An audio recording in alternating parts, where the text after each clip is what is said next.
Good morning, students. This is H. Pawan Kumar, lecturer in zoology. Today we are going to discuss about phosphorus cycle. Phosphorus వలయము అని తెలుగులో అంటారు. సజీవ వ్యవస్థ మరియు నిర్జీవ వ్యవస్థల మధ్య జరిగే ఫాస్ఫరస్ యొక్క మార్పిడిని ఫాస్ఫరస్ వలయం అంటారు. ఇది ఒక అవసాదన వలయం, అంటే సెడిమెంటరీ సైకిల్ అని అంటారు ఇంగ్లీష్లో. కేంద్రక ఆమ్లాలు, ఫాస్ఫోలిపిడ్లు ఏర్పడడానికి ఫాస్ఫరస్ ముఖ్యమైన పదార్థం. జీవనానికి ఇది తప్పనిసరిగా ఉండవలసిన అంశం. శక్తి బదిలీలో, జీవక్రియ విధానాల్లో, జన్యు సమాచారాన్ని కోడ్ చేయడంలోనూ ఇది గణనీయమైన పాత్ర వహిస్తుంది. ప్రకృతిలోని ఫాస్ఫేట్లు శిలల రూపంలో ఉంటాయి.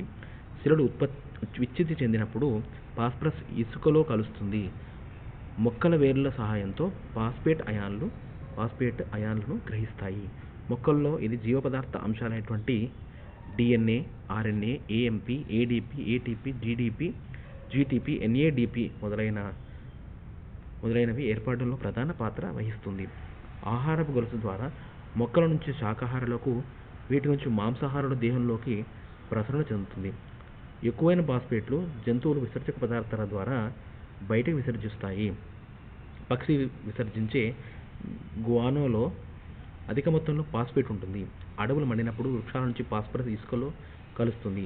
ఫాస్ఫరస్లో కొంత భాగం జీవ నిర్మాణాలైనటువంటి దంతాలు, ఎముకలు ఏర్పడడానికి ఫాస్ఫరస్ అనేది ఉపయోగపడుతుంది. అంటే మన యొక్క పళ్ళు ఏర్పడడానికి, తర్వాత ఎముకలు ఏర్పడడానికి ఈ యొక్క ఫాస్ఫరస్ అనేది చాలా ముఖ్యమైనది. జలవలయం వాతావరణంలో మరియు భూమి ఉపరితలం మధ్య జరిగేటువంటి నీటి ప్రసరణను జలవలయం అని అంటారు.